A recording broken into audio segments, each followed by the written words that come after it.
Hello and welcome.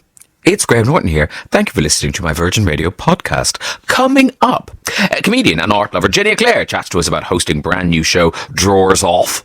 We find out all about the return of Grayson Perry's Art Club for Series 2. Rupert Everett tells us what to expect in his upcoming appearance on Piers Morgan's Life Stories. And the lovely Sandi Toksvig takes us on some extraordinary escapes in her new show. But first, here's Maria. How are you, my dear? I'm very well, thank you, Graham. Doesn't it lift the spirits when the sun is shining? Sorry if it's not shining where you are. Not you, but other people. Yeah, I know. You don't care how I feel, but you're very... No, you've already said that it's lovely and you've got a great view. And I know, but I could have been lying. I could have been just making. I could have been just cheering the nation or trying to make people jealous. No, it is actually. It's lovely. I mean, I feel like Alan Sugar. Looking out at this view, it's lovely. Why do you feel like Alan Sugar? I don't understand. The Apprentice. You know all those aerial shots where he flies over the Thames and go doom doom doom doom. Have you flown in this morning? Yes, I have. I have. The weather was so lovely. I just thought, let's take the chopper for a go. Weather conditions. Gorgeous. I've heard you say that before. Now, my dear, yes. people actually bothered to text in. I can't imagine actually sitting down and making my fingers work. But, I'm just talking, so I will. Have you been in the sea this morning, Maria?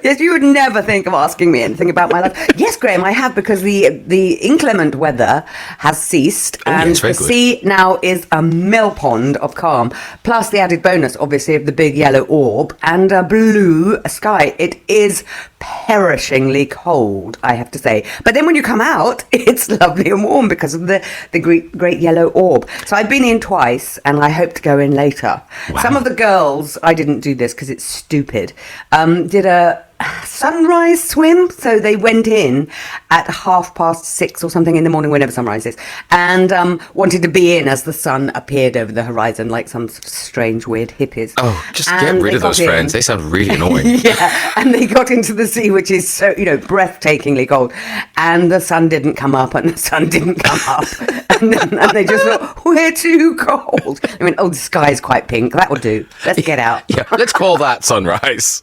Let's call it. I feel like maybe someone should have Googled that rather than just making a bit of a guess. It's probably about 6:30, isn't it? Yeah. Stupid hippies. Did you hit the hula hoop afterwards? Yes, I'd done a bit of hula hooping with a weighted hula hoop. Are you making that up, or do you really do that? Yeah, because you're so cold when you get out. You either have to run around a bit. It's the sort of extremities, Graham. And so the hula hoop is good. It kind of, takes your mind off it. And also it's, I don't know, keeps people away. 2 meters Oh, that's away. true. Yes, a really big hula hoop. That's good. Because I must say, this weather is lovely. But already, when I was coming into work today, there were quite a lot of people at Oot and Aboot, which does make you a little bit nervous. Well, it does. And you can't blame people. Oh, no, absolutely. No, I don't blame anybody. But carry on keeping your distance. It's really quite busy down on the seafront. I'm here to tell you, though, Graham, do not do this thing, what I did, which is have a few glasses of wine, and then think, I might put some fake tan on as the sun's out, which is what I did last night in the sort of, lamplight, all of these things, wrong, cross. And so did you think it would be funny to write rude words in fake tan on yourself? No, it's just that, after a few glasses of wine, and when you can't really see because it's not daylight, you don't know where you're slapping it. And, I can see this morning, obviously, exactly where. I've got a lot of lovely stripes, Graham. That's all I'm about to say. What, like kind of fingery? Just paw, like someone trying to escape from you. That's right. It's like somebody's been reaching for me, when you crowd surf. Like the sex scene in Titanic with the hands just scraping down the condensation window. That.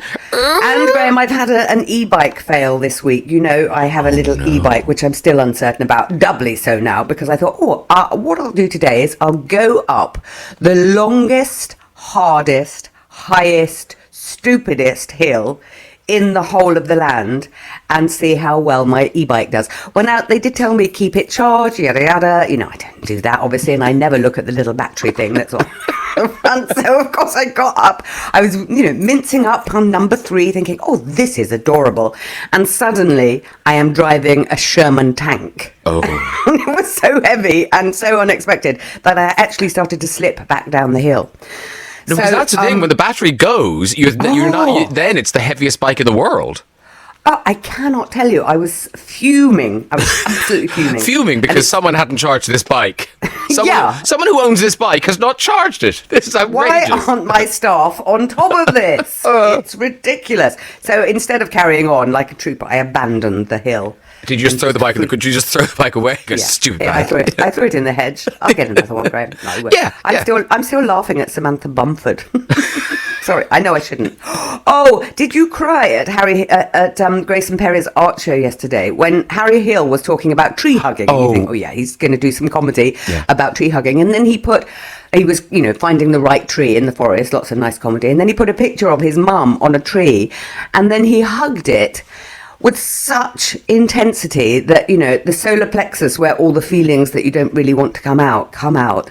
And I found it so impossibly moving because we've all been denied that tiny thing so long. It was. I mean, that show. There's something about Grayson Perry.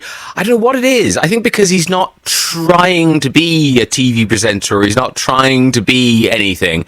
He's very kind of unfiltered and direct, and it becomes very emotional very fast. It does. Lots of the people that he spoke to had stories, and it was about family last night, obviously. Yeah. The woman who did the picture of her dad, and he's going to put the picture in the exhibition, and yes, lovely. Very, very sweet. Why am I watching this? Why aren't I watching Coronation Street instead? That would be much more amusing. I loved your show last night, your televisual show, Graham. Why, thank you very much, Maria. The reviews have flooded in from Hastings. Yes, and it's a hit, a palpable hit. Who is the man who I don't know, who lives in Kentish Town? Oh, Kingsley Ben-Adir. How have I not come across him before? Well, because he was here. He had a recurring role in Vera. I don't know. You don't watch Vera? He was, I think, the coroner, the pathologist, or something like that. And then, in that weird way, and I asked him last night, but you never get a straight answer to this. Is how do you go from being just a jobbing actor in Britain to being in movies?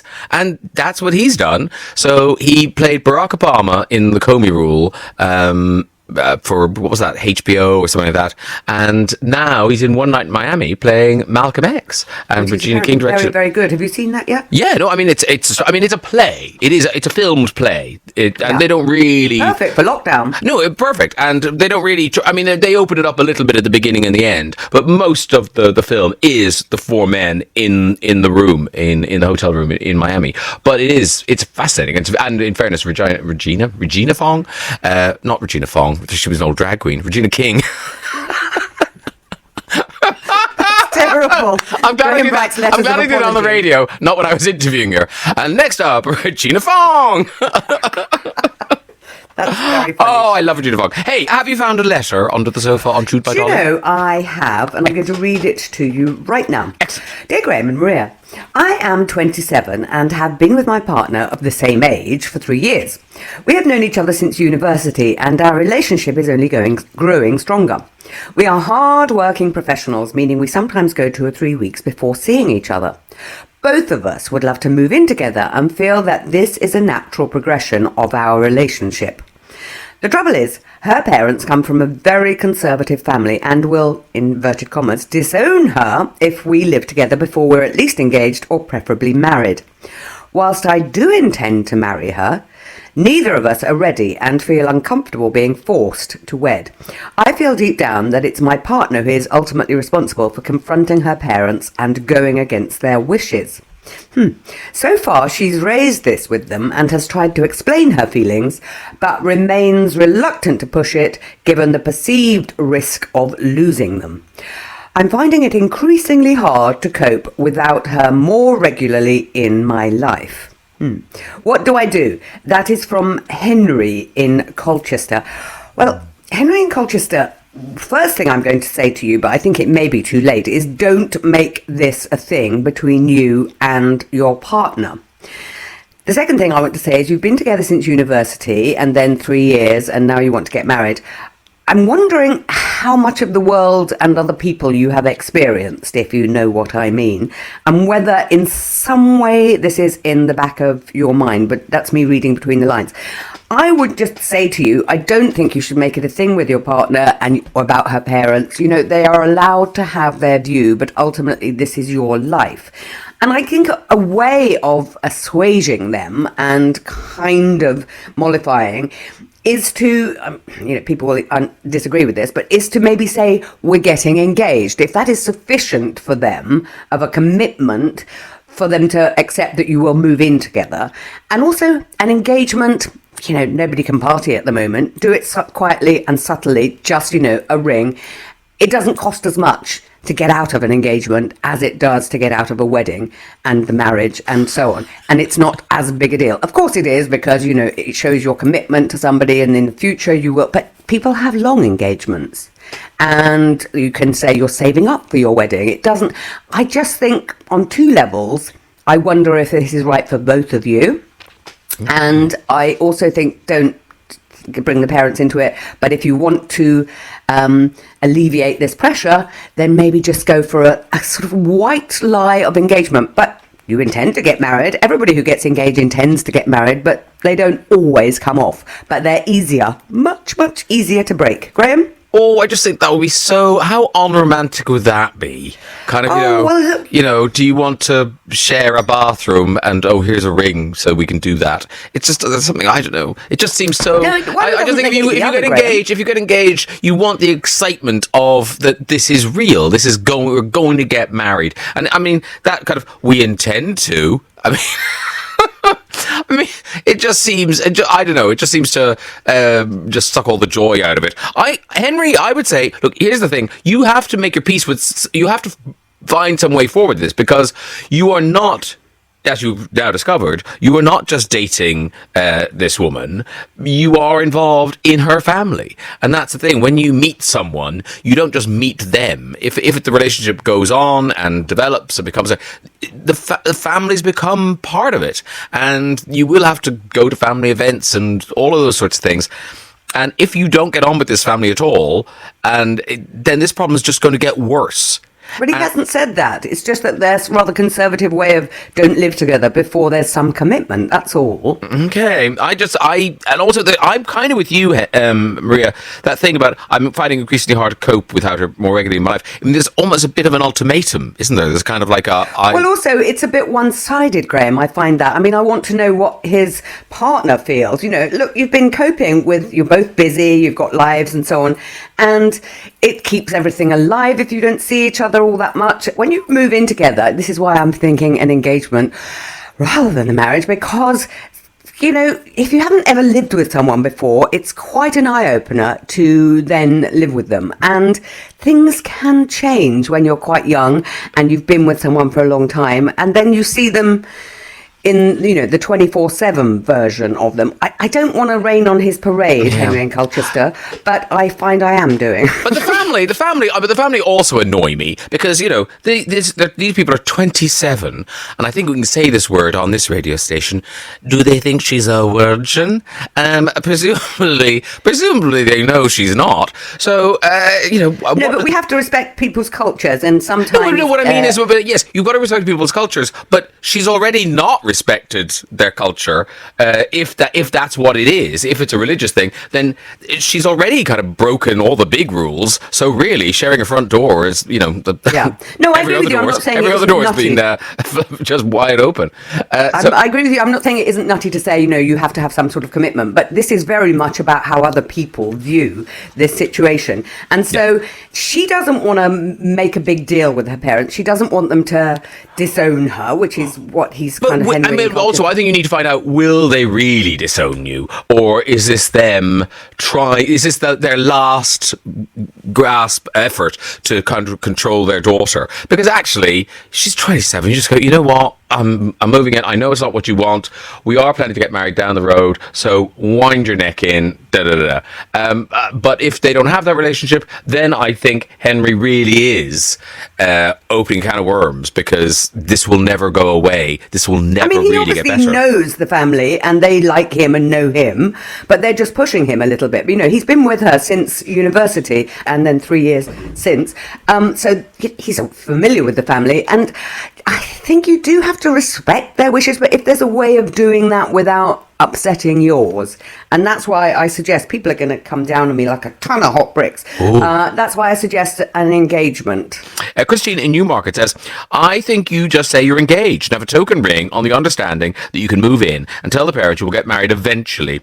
Are these parents going to be happy with the word eventually? I think they'll want dates, they'll want lists, they'll be inviting relatives. These are not people to be palmed off, I would say. Leslie in Edinburgh. Ooh, Leslie thought of something we didn't. Sounds like she's using the parents as an excuse. Jess in London. I think you do have to live with each other before making a lifelong contractual agreement. Approach the family together. It's not just up to your partner if you want to be part of the family. Yes, I mean, I'm with you. I do think if you are serious about this relationship, wanted to go forward, Henry, you do need to find some way of being able to deal with this family. I mean, they don't sound easy, so good luck to you. Don't get engaged just to placate the parents. That's madness. You're clearly not ready, and there's nothing more depressing than a long engagement. Greg in London. There's nothing more depressing than a long engagement. How many people have been in engagements slightly longer than they intended over the last year? Hundreds of them. I mean, wedding venues will be stacking weddings like planes at Heathrow when they finally reopen. Okay, thank you very much. If you could hurry out now. Thank you. No rice, no confetti. No, come on, next people. Move in together and live your life as you choose. Use the act of moving in as the sign of commitment to appease the parents. More responsible than engagement or marriage for the sake of parents. Jay in Croydon. And also, this is what the parents like. This is what they'd like to happen. They can't make you do that. I mean, maybe they can, I don't know. Maria in Cheltenham. Could it be that Henry's girlfriend may be using her parents as an excuse that isn't sure about moving in with him without a ring on her finger? Isn't it interesting? That's two women who kind of figured out that this doesn't... there's something about this that doesn't quite ring true. Definitely shouldn't get engaged. A, lack of romance. I'm with you there, Kate. B, parents-in-law will start organising the wedding or nagging. You're so right. Lucy from Goldstone, do not suggest anyone gets engaged for the sake of it. Henry's partner will be devastated. Engagement should be the most exciting time of your life. I'm with you, Lucy. Maria was doing it from a practical point of view, almost like getting a green card or something, an engagement of convenience. But because they are a real couple, it kind of, I don't think so. I got married at 27 because my mother couldn't cope with us living together. It lasted 3 years. Tell them, big block capitals, not to do it. I didn't meet Mr. Right until I was in my 40s. I'm now in my 70s and very, very happy. Well, should we? That's the only advice we need there. Yeah, I mean, Leslie's lived it. She's lived it. Virgin Radio. Okay, let's have another letter, please. Okay, here we are. Dear Graham and Maria, I have lived in a block of flats for a few years now. As the majority of residents are fairly young and working, I've always said how lovely and quiet the building is. I work chiefly online, so I'm at home a lot. Since lockdown, however, my neighbours have been generating a lot of noise of the intimate variety. Sometimes I wonder if they're making adult videos in there. I'm sick of having to wear headphones, sometimes 3 to 4 times a day. What can I do or say, as I barely know them? And that's from Helen in Warwick. Well, Helen, you know quite a lot about them, I would imagine, from your 3 to 4 times a day. But those are the sort of things you don't really want to know, especially when you're working online at home alone. I would say, look, you've been very lucky and you've got a lovely quiet building and you could have, your upstairs neighbours or your next door neighbours or whatever, playing house music 24/7. So you've got 3 to 4 times a day of probably 3 or 4 times a minute. So I would say go out for those times. If you hear this beginning, go out, do your daily exercise or do your shop or something so that you don't have to endure it or wear your headphones. I don't think you can do or say anything really. You certainly can't write a letter because that is very inflammatory and they'll be embarrassed and you'll be embarrassed and it'll all go horribly wrong and then you'll not speak and then you'll be writing to us again. So 3 to 4 times a day, I'm thinking they must be either very young or a very new relationship. So things will drop off, shall I say, as the time goes on. And also, shortly, fingers crossed, praise to all the gods, we'll be back at work, and they'll be back at work soon. So I think this is a temporary problem, however you look at it. I'm not negating how annoying and irritating and whatever it is, but I don't think it's going to go on forever, and it's not worth making a big scene about it. Try and laugh about it. I mean, I know we do sniggering sort of carry-on jokes about this, but it is quite annoying. But it will pass, I think. The shine will go off the relationship, or they'll split up, or they'll go back to work. So there's an end in sight, Helen in Warwick. What do you think, Graham? Well, certainly don't do the anonymous note or anything. Because I've noticed people now wear that as a badge of pride. People like posting.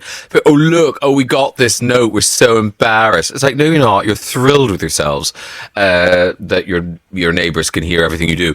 I wonder, well, two things. Is there someone on the other side of this flat? Because if they are also disturbed by it, then that's, at least you can have a wry smile with someone in the lift. Also, whatever wall they are through, I would move your working space somewhere else in your flat, as far away from that as you can. And also, I wonder if actually you wonder if they're making adult videos. I wonder if they're just watching adult videos with the speakers on. Maybe that's what they're doing, because who knows? Well, a bit of both, perhaps. A bit of both. A bit of Helen, both. you could always ask to join in and make a little bit of extra cash. No, I didn't say that. No, I don't. Lockdown, it's been very difficult for everyone. Yes, I'm working from home. I've got a little sideline with my neighbours. Yes, I'm working from my neighbour's home. Yes, Helen, I think Maria's right. Look, you have to put headphones on a few times a day. At least it's not keeping you awake. At least, they're not doing it at 2 a.m. So it's a nice, at least it's daytime activity. So turn your telly on, or you play your music a bit louder. There must be a way around this. I think you've had a very nice time, and you have neighbours, and you will hear your neighbours. If they were doing something, if they were banging pots and pans or something, if they were cooking noisily, you probably wouldn't have written to us. But somehow, because of the intimate nature of the sounds, it feels like, I shouldn't be listening to this. This is ruder of them. And it's not. They're just living, and maybe living in a slightly annoying, loud way, but they're just living. And you're all in this building, you all pays your money, and sometimes you will hear stuff. So you could always pretend, Helen in Warwick, to do your own single, but pretend and do both sounds of both sexes. Meg Ryan, go full Meg Ryan by their door. Just so they know how thin the walls are, and that you're having quite a nice time too. It's not just them enjoying themselves, but that obviously is the way of madness. But and then they'll put a note onto your door. Yeah, and you'll have to say, I live alone. I haven't seen anyone for months. I don't know what you mean. Yeah, what do you mean? I'm so embarrassed. Helen and Warwick, yes, I just think it's as simple as living with other people. It will pass as well, won't it, Graham? We'll go back to work, they'll go back to work, they'll fall out, they'll get bored with what they do. Those things never last. What's the finite period for a new relationship? Well, certainly we'll get soon. Helen will be writing this string. The couple next door keep having very loud rows. I can't hear myself think with all the rowing. Which is worse? Let's find out. 87222. 87222 is the text number for listeners. 87222. Start your text with the word virgin. If you've got any advice for Helen in Warwick, because as you say, in lockdown, probably more people are experiencing this, and at least they're not, at least they're not drinking or out in their balcony smoking all day. They found a nice, healthy, fun way to pass the time while they're in lockdown. So it's all good then. You should be pleased that they're not doing something worse in that flat. So, do you think it's Henry in Colchester and his partner? Yes. So just write to the parents, Helen, and tell them where they are. And and they're not even engaged. Yeah. Listen to them! Cat in Redbridge. This too shall pass. Maria's right. No point bothering them. Live in York. Who's still going in lockdown? Give them a congratulations card. Jane Croydon says earbuds. I presume you mean like ear pods, not like cotton buds. Unless you're trying to take the wax out of your ear so you can hear properly. So you can hear every little moan. I'm missing some of it. My earwax. And another person says, use it as an excuse to treat yourself to some fancy headphones. You'll have so much fun figuring them out. You'll forget about the external noises. Well, a nom knows how to find the fun in life, doesn't it? Greg in London. Just knock on the door every time it happens and run away. That actually, I mean, that is stupid, but quite funny. They'll get the message. Think Pavlov and his dogs. Vicky in Cornwall. We used to hear our neighbours being noisy too. We used to give them a round of applause at the end. It didn't stop, but we all laughed. Oh, Vicky in Cornwall, they laughed. Karen in Somerset. Why headphones? Play your music very loud. Every time it happens. They may register it and think twice, or at least Helen won't be able to hear them. Karen in Somerset. Nikki in Maidenhead. If you do confront them, be sure a downstairs neighbour complained to my flatmate about me doing this.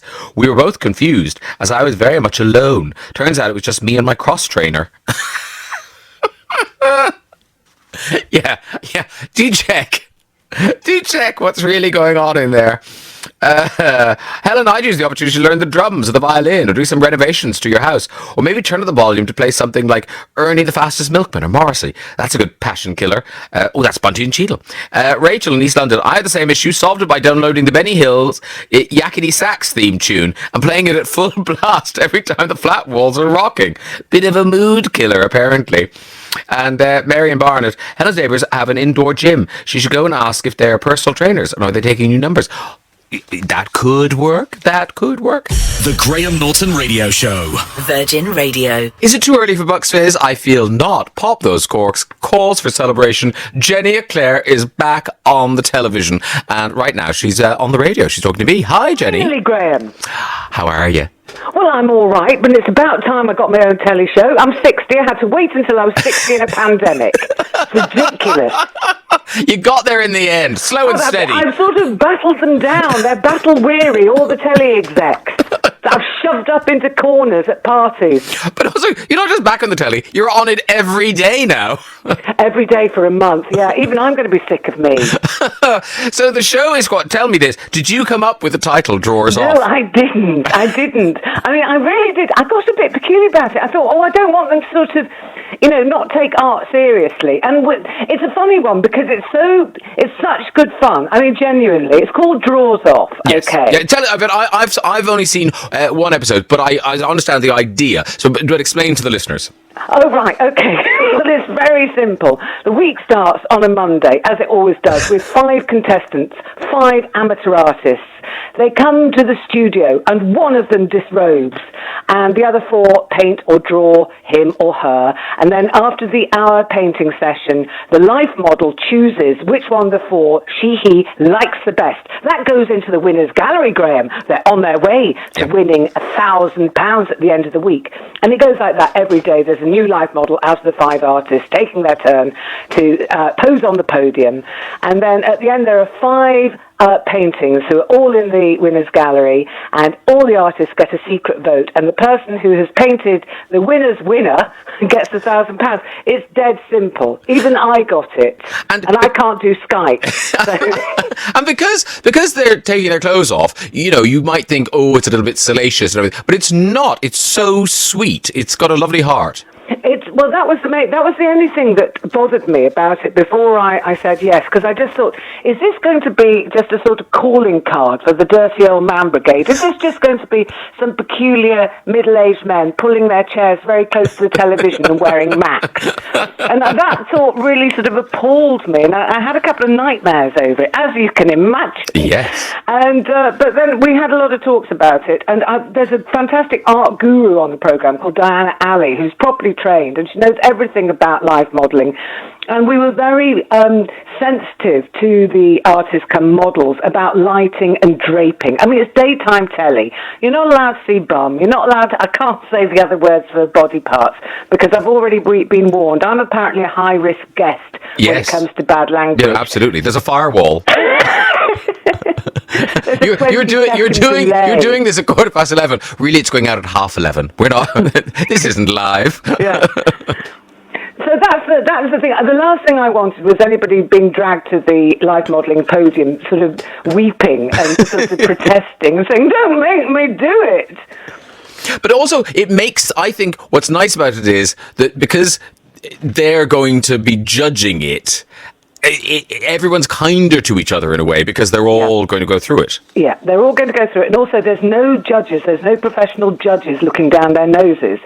They are all amateur artists and they're all going through the same process. I mean, if I was doing it, I'd just be really flattering. If I was one of the artists painting, one of my fellow competitors, if I wanted to get into the winner's gallery, I'd just take a couple of double chins off them and narrow down the ankle. And that way, you stand a very good chance. Yeah, give somebody a waist. Absolutely.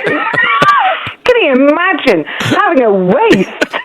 I don't know, genuinely for a second, I didn't know what you were talking about. Waist, oh yes. The words didn't compute. Because I think people don't immediately associate you with art, but you are very arty. You are a very creative person, aren't you? Yeah, I'm hideously creative. Listen, we know that the world divides into children who can catch a ball and children who would rather sit indoors colouring in. And I know which camp I belong to. I'm a sitting indoors colouring in. I always have been.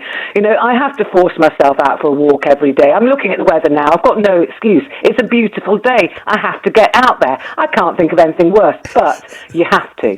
And I have done a lot of art in lockdown. I attend online lessons and I go, the old man is an art dealer now. That's his job. So, I've always been very entrenched in art. He was a sculptor originally, then he's sort of gone through lots of different careers.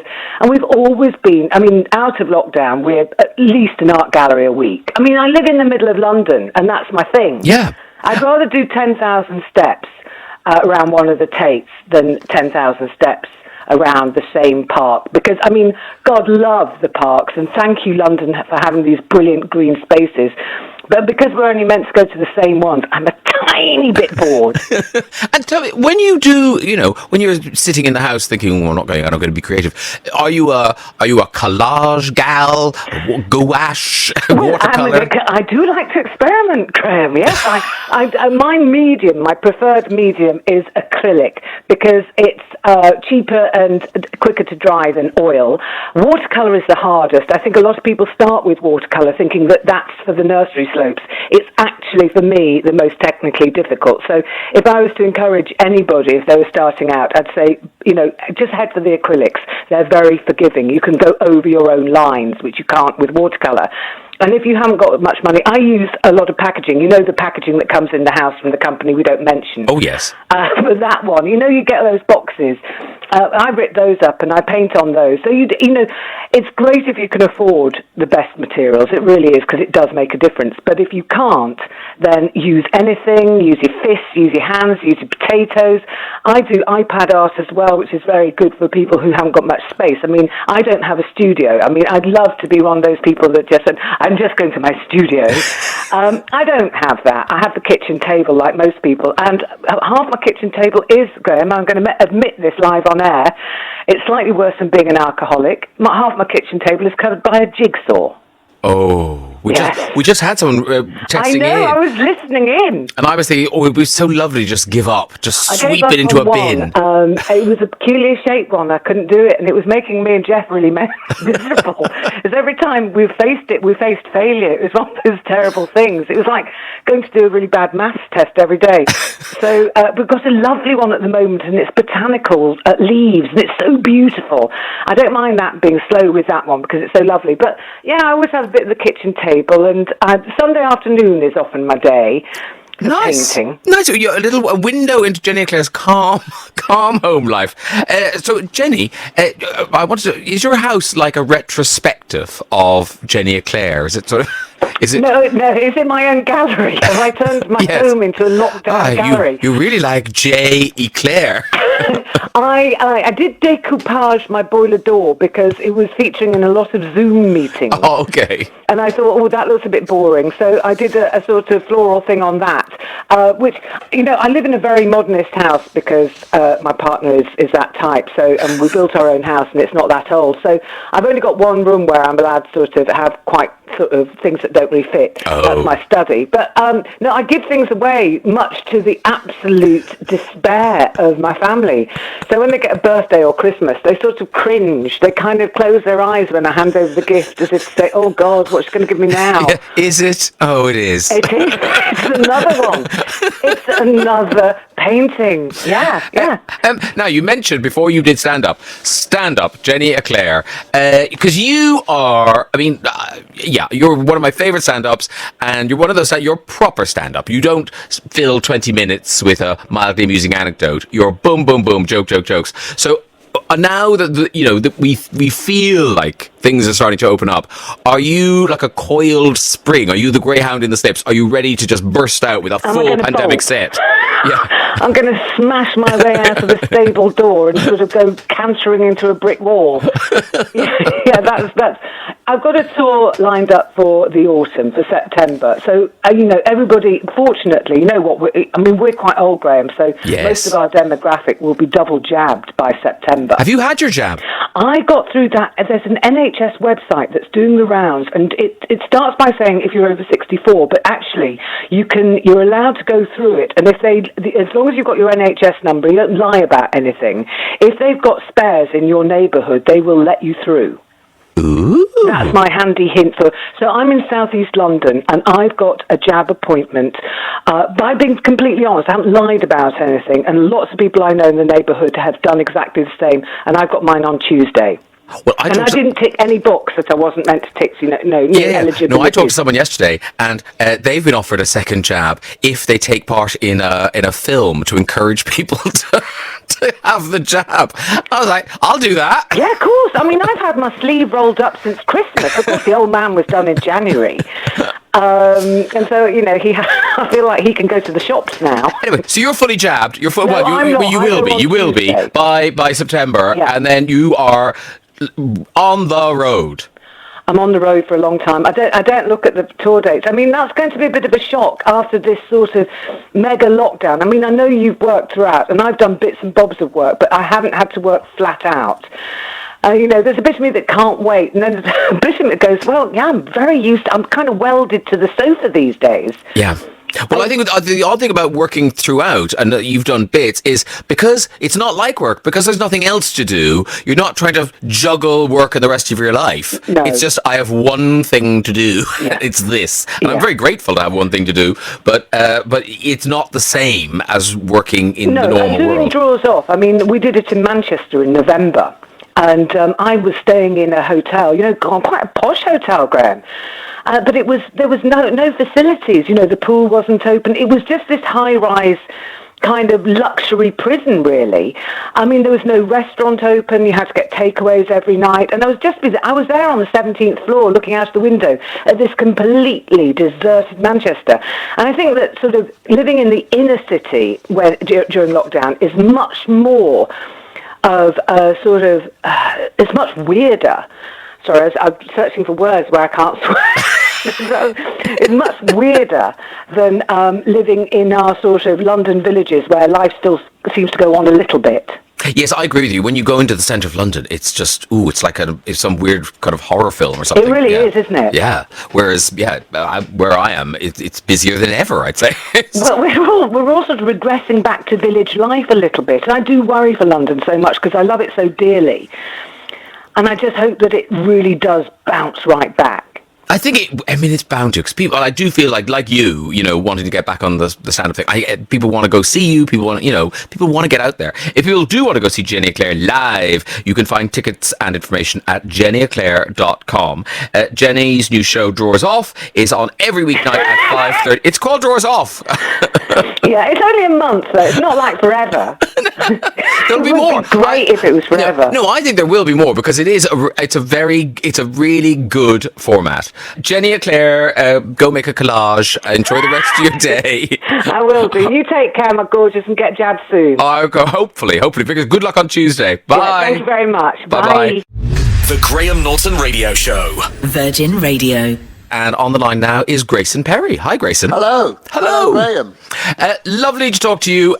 On behalf of the nation, just thank you so much for this art club. We didn't know we wanted. We didn't know we needed it. But we love it. Good. Yeah, no, it seems to be weirdly popular. I'm on television at 8 o'clock, which is kind of weird for me.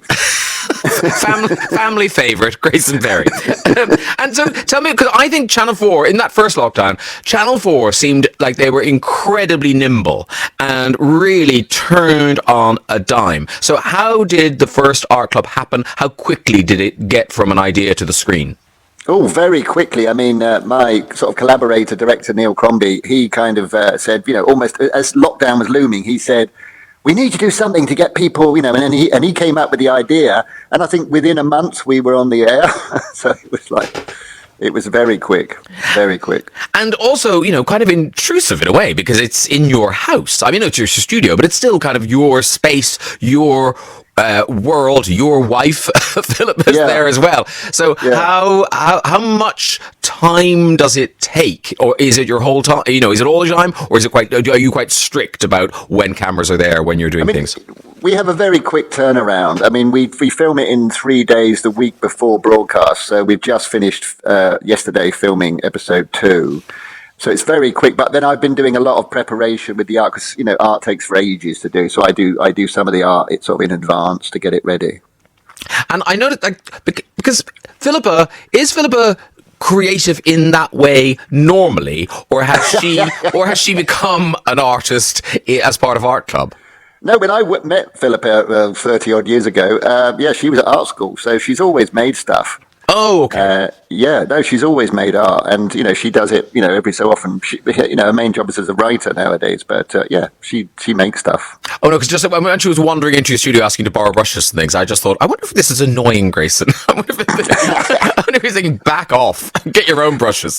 No, it's weirdly unintrusive because we had these little robot cameras just dotted about the studio, and you don't forget that they're there, but occasionally I'll look at one and I'll go, "Are you filming?" And the camera will nod.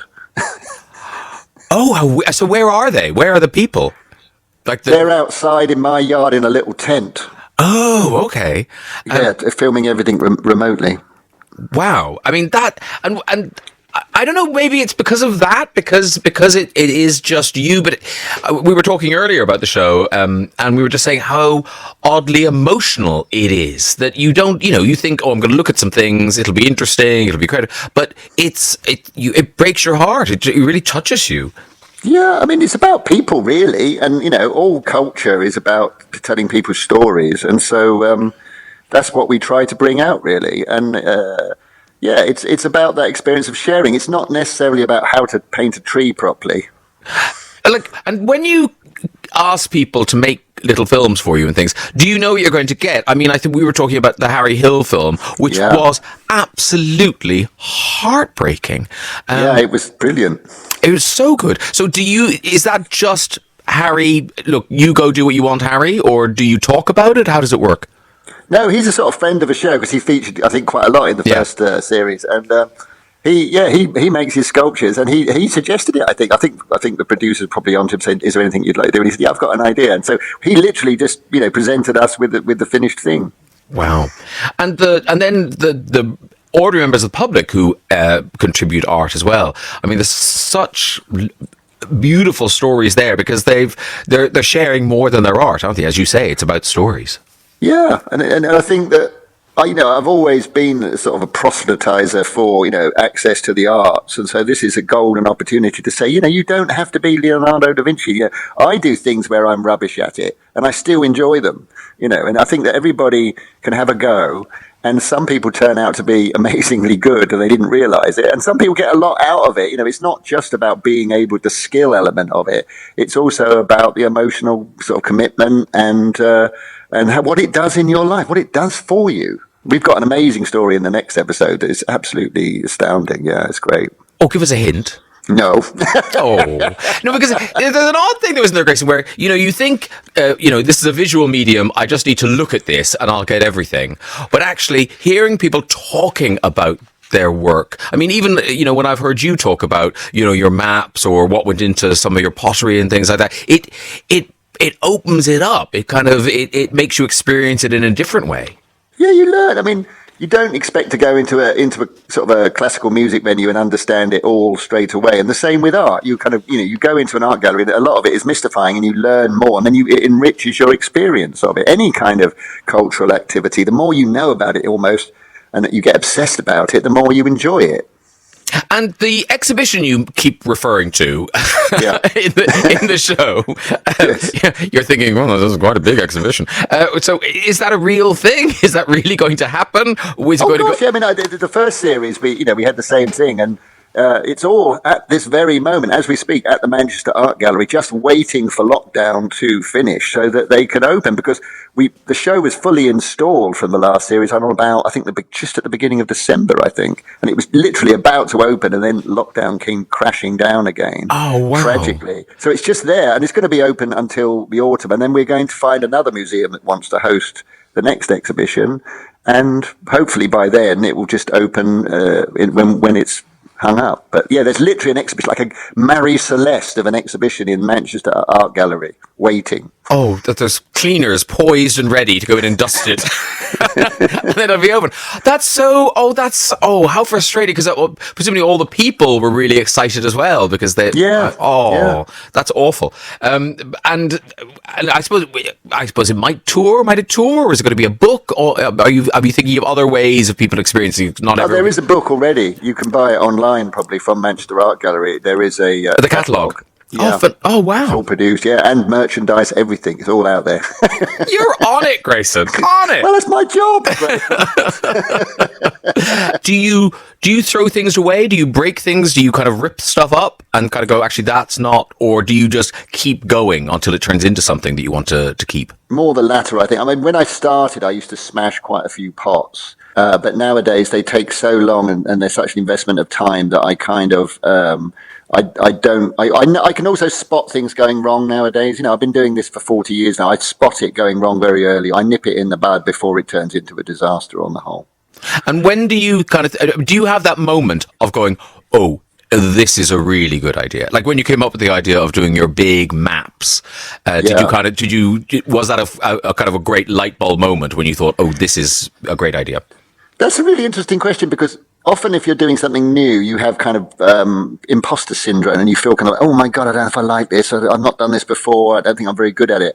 And it's only in retrospect you realise that was a fantastic sort of turning point in your career. Like the maps is a good example of it. I remember doing the first one, and I was thinking, is this any good? And it was the most successful. We underpriced it because we thought, we didn't think anybody wanted it. And the edition of the first etching sold out, I think, in 3 days. And we're like, I think we underpriced that. See, I find this bit of art really interesting. That idea. So when you say we underpriced it, do you have, are you with a particular gallery or dealer? Yeah. And do you have those discussions? You don't mind getting involved in the grubby business side of it? No, I mean, I'm pragmatic about it, and also, I trust their judgment on it. Because I tend to sort of err on the side of keeping my prices lower, because I don't want to get into a situation where I'm sort of overpriced.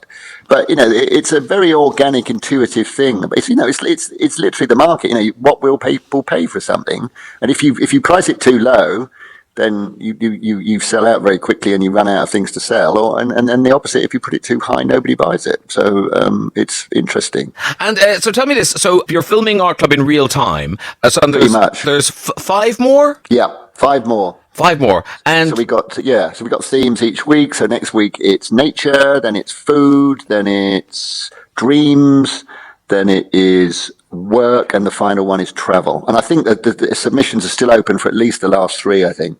And you can submit artwork if you go to graysonsartclub.com. graysonsartclub.com. Yeah, I'm sure there's some creative people out there who'd like to contribute to those.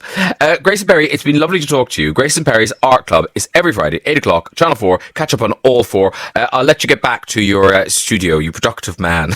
I mean, it is scary to think that you're making something. As we speak, you're going to be off making something. Yeah, so. I was rolling out a piece especially ready for next week's film filming just as, literally before I came on air. Wow. Well, listen, good luck. We'll be watching. Thank you very much for Art Club. Seriously, genuinely, on behalf of the nation, thank you so much for Art Club. It's a gorgeous Cheers. day. Lovely to talk, Graham. All right, and love to Philip as well. Bye-bye. Take care. Bye. Bye-bye. Coming up soon, Sandi Toksvig will be filling us in on her adventures in her new show, Extraordinary Escapes. But first, Rupert Everett filled us in on his upcoming appearance on Piers Morgan Life Stories. Hello, Rupert Everett. Good morning, Graham. How are you? I'm very well. Now, I thought you might be eating an egg with your mother, but in fact, you're in more exotic climes. Yes, I am, because I decided to stop being a celebrity and become an influencer. And when I realised that what influencers do is go abroad and do selfies, I decided to come to Brazil. And so that's where I am. I must check your feed. I've been here with I've been here since Christmas, really, because with my in-laws and some friends, and trying to find a way of getting back, actually, but waiting a little bit. Okay, so you're here to tell us about your edition of Piers Morgan's Life Stories. It's on ITV on Thursday, the 4th of March at 9 o'clock. Now, did you know Piers Morgan? Did you move in the same circles? Graham, no, I didn't know Piers Morgan very well. I'd been on a rather disastrous show called The Celebrity Apprentice with him about 10 years ago, and we hadn't got along at all well. And in fact, when I started doing the show, because what I'm really trying to do, by the way, is promote my book, and which is still going. And so when I went on the show, he read me this list of things that I'd said about him. It was very, very embarrassing. That's so weird, though, to like what? It's very weird, but also very him that he would make it about him when you come on his show. I know, but it was rather embarrassing since I had said at some point, apparently, that he was hung like a budgie. And did he dispute that fact? No, he seemed to be quite happy with it, actually. Yeah, Budgie was like, what a compliment. Thank you very much. And did you cry? That's the main thing we want to know. I tried, Graham, to cry. I tried to have my weepy moment, but the thing is, I'm come from a kind of empire-ish background. I can't get the tears out. But in fact, he was very, very nice. He's a kind of Dr. Jekyll and Mr. Hyde character in a way, because his evening show, his chat show, he's incredibly nice, and then he turns into a kind of gorgon first thing in the morning. Yes, I mean, what areas? I mean, because I just thought, Rupert Everett's going on Piers Morgan. How many questions about Madonna were there? Well, there were no questions about Madonna, funnily enough. Wow. He was he was very, very. It's a tough interview in a way, because when you're doing those kind of things, you don't really have a time to think about what you would like to say. So he's very good at his job. Like you guys know how to get things out of people. But it was actually very, very nice, and he was very kind to me, I think, which was surprising. No, I must say, I think he does a very good job. I mean, my show is very different. I'm looking for anecdotes. I'm looking for the funny. I think those long-form interviews where, a kind of a biographical interview arched over an hour, they're very hard to do. And I think he does a very good job. And were there things in the show about your life? Because, you've written memoirs, but not kind of spanning your whole life. Were there things about your life that surprised you as you sat there? No, Graham, there was nothing about my life that had surprised me. No, I was just surprised about. I was surprised how good he was at doing it and how nice he was to me, really. And everything I think I'd been through kind of before. He kind of wants to get you into a sort of awkward situation. Then he wants you to tell someone to the camera what you're thinking, and stuff like that, which was great. It is a very good show, so I was happy to be on it. Very happy to be on it. And in the little films where they get people to talk about you and various bits of your life, were there surprises? Were there people who'd agreed to be in the films and you thought, I was shocked that they thought it was a good idea to be in this film? Well, no, there were lots of friends of mine who were did little film sections. I didn't have anyone come to the show because obviously it was during COVID, so there was none of that kind of stuff. But no, they were all. It was lovely, I must say. And now I see you're working on a new book as well as everything else. You've got lots of things coming up. But what's the new book about? Is it more of your life, or is it a novel? I'm doing two new books. I'm doing a book of short stories, and I'm doing a book of what happened in 2020, going on to this year, because I was acting on Broadway when the pandemic really kicked in, and I think it's I would really like to write about this last year and this year as well, actually, because we're living in historical times, and one of the things I love reading is people's versions of what went on in history. So I think it's an exciting thing to try and do. And I feel I am contractually obliged to say out loud once more how good you were in Who's Afraid of Virginia Woolf, since I'm the only person who saw it. It's my job to spread the word that you were very, very good. Very, very good. I know, Graham, that is the most exciting thing, that you saw Who's Afraid of Virginia Woolf, the only person. It's funny, I just read Mike Nichols' biography. Have you read it? No, I haven't, but he did Who's Afraid of Virginia Woolf too. Yeah, he was in it, but also that was his first film. It's incredible, that was his first film. And it's his best film too. It's a wonderful, wonderful film, his film of Virginia Woolf. And then he played it in the theatre with, I can't remember, Ruth Gordon. Elaine May, which must have been quite something as well. Yeah, but I think did he get sick? I think he got sick or something, and so it was a curtailed thing, and it never made it to Broadway, I don't think. They did it somewhere out of town, but apparently it was amazing. Yeah, the Longhaven something or other. Oh, well done. Yes. Yes, you're right. At what point did you think, I may as well just say how I feel? Did you ever have a filter, or do you feel you do have a filter? No, I'm trying to fix on my filter now, because no one wants to say how they feel anymore. Everyone wants to keep your cards very close to your chest nowadays. So I'm like one of those old air conditioning units. I'm trying to fix on a new filter, and but it's difficult after all these years. But nowadays, I think it's quite strange. Everyone is really you have to think twice before you say anything. And when you were a young actor, and you suddenly with another country, you suddenly became this big star, did people try to tell you, oh look, tone it down, don't say those things, don't talk about people like that? Was there any of that? In a way there was, but I was too stupid to really know. What I realised about my youth, or when I started working, I hadn't got a clue how the whole world worked. Really, not until I was, I should think, 45. It only it was very weird, because I came to London. I'd just gone to kind of Bang and Heaven and things like that, and I thought the whole of the world was like that, really. And then going into show business, I imagined that show business was just the same, but of course it wasn't. Show business is quite militaristic in a way, and quite conventional. So it took me a long time to realise that I was doing the wrong thing. Sometimes. Reading about you, I feel like you wanted to be a film star in an earlier era. Well, I would like to have been around in the 1930s, really, or the 50s, I think, or the 70s. But I don't think I would have made it in the 70s. But the 30s, really, I think would have been my era. We're talking about your life story on Piers Morgan. It's on Thursday, 4th of March, 9 p.m. In that, was there any sense of that your life has you've become such a different person that in that you've focused more on writing, you've written all this stuff, you've directed a movie now, all of those things. Are you sort of surprised that that's who you've become? Well, I think the thing about when you get older is the surprise is that you ever were the person you were, because I find the early me kind of almost unimaginable now. I can't imagine what made me do all the things I did. I can't imagine all the things I loved, which I don't like so much now. And so I think it's what I find difficult is imagining being the person I was, in a way. Well, we will see the person you were on Piers Morgan's Life Stories with Rupert Everett, ITV Thursday at 4th of March at 9 p.m. And the book, To the End of the World, Travels with Oscar Wilde, is still out. It's still out there. still out. Is it in paperback yet? Still out there. It's coming out in paperback any second now. Oh, there you go. Look, this is timely. It's timely. Very good. It's timely. Yeah, exactly. I'll let you get back to a beautiful day in Brazil. Thank you very much, Rupert Everett. Thank you very much, Graham. Thanks a lot. Have a great day. Bye. The Graham Norton Radio Show. Virgin Radio. Extraordinary Escapes. The whole series is available on all four. The lady who leads those extraordinary escapes is Sandi Toksvig, and she joins us now. Hello.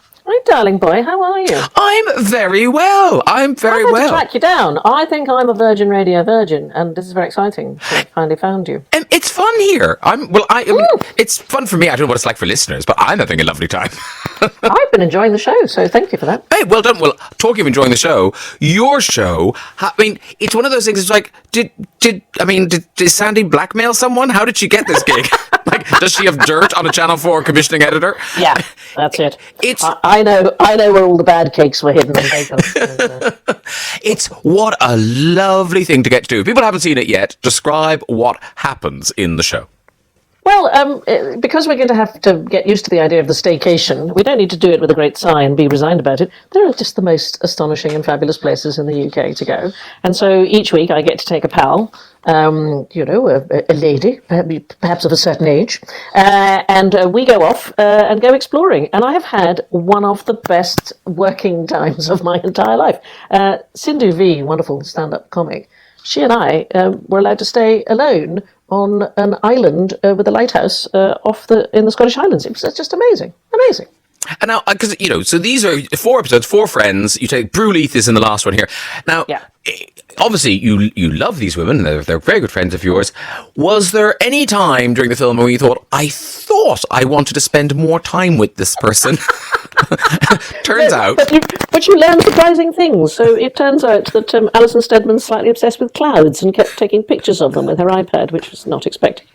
It turned out that Sandi V's slightly anxious sleeper, and so she wanted always for me to have the bedroom nearest the front door in case a bad man turned up. Wow. So she was willing to sacrifice me. That's what I'm saying to you. Yes, I like that. Is literally you're going for a walk. Here comes a bus. Yeah, I know. So when years and years ago, I did a big trip on the Zambezi, and I remember seeing lots of canoes with local people, and they always had a dog. And I said, "Oh, isn't that nice? They've got a dog." And they said, "Yes, that's to throw to the crocodiles in case that they're attacked. It's not a pet." It's a kind of protection. Oh, it's a big world, isn't it, Sandi? It's a big world. I was like the dog in the canoe. That's what I was to Sandi. So there we are. Now, I think I was watching the show carefully, but did I miss a bit where you told us how to rent these houses? No, I didn't tell you that bit. Oh, good. Frankly, I didn't do that bit. Okay. I'm like royalty, darling. Somebody else does that. But each and every one has a website, so you can just go on the website and rent them. I freely confess, most of them are in the high stakes. Oh no! Yeah, it's absolutely. A little bit on the expensive side. Yeah, and presumably because you were filming, in lockdown-ish times, there was very good availability. Yes, there's lots of availability, and it was very complicated because these are actually my friends, and we had to keep refilming things because we'd forgotten to be 2 meters apart, or we'd laughed too loudly, or done some singing or something. So it was. It's a complex world we now live in, darling. You have to do that with your guests, don't you? You have to sit a million miles apart now. No, we do, and actually, I get anxious when I watch something that's filmed, before lockdown, and you see, I get anxious. It adds drama to a drama when it's a nightclub, and you think, oh no! Yes. Oh, people are kissing. That can't be right. No, we've got used to it horribly quickly. So you visit, is it 12 houses in total? Yeah, and it was just wonderful. The ones that I went to with Prue, we actually went, Kate Moss, the model, not the novelist, designed a house that we went and stayed in, and we had a man come and mix cocktails for us, and I thought, well, this is a working day. It's not too bad, is it? Not too bad at all. So was that the one with when you said Kate Moss's mirror? Yeah. Oh, I see. I'm an idiot. Yeah. I was thinking model mirror. Yeah. No, you're not an idiot, darling. You are far from an idiot. It's so nice to talk to you. No, it's so nice to talk to you. It's been a very long time, I think. The thing is, time for me, I think time is so weird now because I know I haven't spoken to you for at least a year because I haven't spoken to anyone for a year. I haven't spoken to anyone for a year. And it's like, you think of calling friends and you thought, well, I have nothing to say to them. What's the point? How was your day? Same as yesterday. How's tomorrow looking? Pretty much the same. So how long did this project take? I mean, do you really spend a night in all of these houses? We did really go and stay in these places, and that was the nicest bit. And obviously you can't stick it all in a show because there just isn't the time. But I don't think you need to see me and Jessica Hines in our pajamas making breakfast. I don't think that's necessary television. I don't know. See DVD extras. And if you had to pick director's cut. If you had to pick one of the 12, where are you going back to? Where would you like to go back to? I would already like to go back to a place called Old Smock Windmill, which is in Benenden in Kent. And it is the most stunning, beautifully renovated windmill. I just loved it. I realised that you don't need a massive space in order to relax and enjoy yourself. It just needs to be rather beautiful. And go there and, I don't know, pick some apples and press some juice. And the woman who owns it is an artist. I loved everything about it. I went there with Jessica Hines. And it just was kind of perfection. So that's probably my top one. Yes, I must say, the one that I found most puzzling was that one where they bought a beautiful cottage in the Cotswolds and then built a sort of conference centre behind it. Yes, that is curious. And all the cupboards, they had these very beautiful white cupboards, and Prue and I were going to do some cooking. We couldn't find anything. Just kept opening things. And at one point, Prue went, "Oh, good Lord, that's the fridge." It was. It's like, have you seen Finding Alice with that smart house? Yes, Keely Hall's just going, lights. Yes, lights. So that was it was baffling to me, and we did love the cottage best. So they have built this incredible modern extension. Yeah, it's a lovely bit of architecture, but I'm afraid we were on the old school. We like the old bit. Have you had a jab yet? And I'm at Thursday, darling. I'm having it on Thursday. Oh, exciting! Yes. I love hearing this. I know. And I'm so please, everybody, please don't be afraid. Please go and do this. Do you think I don't really do social media, darling? Do you think I should tweet that I've had the jab? Do you think it encourages people or not? I think the endorsement of celebrity is overrated. I think, so do I. I think often the endorsement of celebrity puts people off. Yes, either maybe just won't keep it quiet. Yes. Say nothing about it. If people don't listen to a doctor telling them they should have the jab, I'm not sure Sandi will help. No, it's going to make a big difference. That person doesn't want the jab. Now, one of your books, Toksvig's Almanac 2021, there's an historical figure each day. I should have warned you about this. Do you know who today's historical figure is? Yes, but you see, it's the geek thing, darling. Oh. I think it's, I haven't looked actually, I think it's Pomer the Fourth. I think she was a queen. I've got the book here, actually. I could have a quick look. I knew it would be very at hand. Pomer the Fourth, I think, and she was a marvellous... the thing is, it's partly that we don't know people from different nations, that we may know a bit about the history of our own. Yeah, here we are, 28th of February, 1813, Pomer the Fourth was born, Queen of Tahiti. What I like about her, she was queen between 1827 and 1877, so she was like their Queen Victoria. She was also known as Aimata, or Eye-Eater, because of an old tradition that the ruler would eat the eye of a defeated enemy. Nice. I mean, it doesn't say how, doesn't say with the sauce, doesn't say salad on the side, doesn't say... I don't think she did that. But anyway, she succeeded her brother at the age of 13, and 3 of her children became monarchs in their own right. So that's the children of dumb. I've got 3 kids. If they'd all become monarchs in their own right, I would have thought that was rather marvellous. So that's Toksvig Almanac 2021. It's a historical figure every day, and then there's 4 essays for each month on individual figures. Is that right? Yeah. It was my lockdown present. It was the book I wanted to buy and couldn't find, so I wrote it myself. And tomorrow sees the launch of Turn On the Subtitles. What can you tell us about this? It's a schools campaign, I know. This is the most brilliant thing. So there's been a real issue during COVID because of the millions of children who have not been able to go to school, and they've actually gone backwards when it comes to literacy. And you think, oh, well, I haven't got the money for a private tutor, or I can't get them to school. There's a really simple thing you can do to help your children to read, and that is turn the subtitles on when they're watching telly. All children are watching more telly. On average, I think children watch about 12 hours a week, and probably more during COVID. If you turn the subtitles on, they will be reading in the time they watch television, the equivalent of, I don't know, reading the whole of The Lord of the Rings, that kind of thing. And it really matters because it's particularly in the poorer families that we find that there isn't a sufficient level of literacy. And if you have a low level of literacy when you leave school, you are 3 times more likely to die young, 3 times more likely to go to prison, 3 times more likely to be hospitalized. It has a huge impact on your life. And this is a really simple thing. It can double the chances of a child becoming a proficient reader. So if you're worried and thinking, oh, I don't want my child to watch that much television, at least put the subtitles on and know that by the words just sweeping across in that way, you are doing them the power of good. Such a smart, simple idea. Yeah. Wow. It's a fantastic idea. I'm so pleased to be behind it. And it doesn't cost anything. And I'm pretty confident every television set now has the capacity to turn on the subtitles. I remember years ago, my mother took us by accident. She thought she was taking us to The Sound of Music, but actually she took us to a German film about the Von Trapp family. And we were very young, and my friend Denise was able to read silently, but I could only read out loud. I couldn't read in my head. So I read the entire film aloud, which can't have been that pleasurable for other people in the audience. Sandi Toksvig, the final episode of Extraordinary Escapes airs this Wednesday at 9 o'clock on Channel 4, but the whole thing is available on all 4, and it is just it's a lovely thing. It's like hanging out with friends, but you get to stay in your house while Sandi goes lovely places. It's been gorgeous to talk to you. Take care of yourself, Sandi. Stay sane. Look after yourself, darling. And good luck on Thursday with the jab. Thanks, darling. Lots of love. Lots of love. Bye-bye.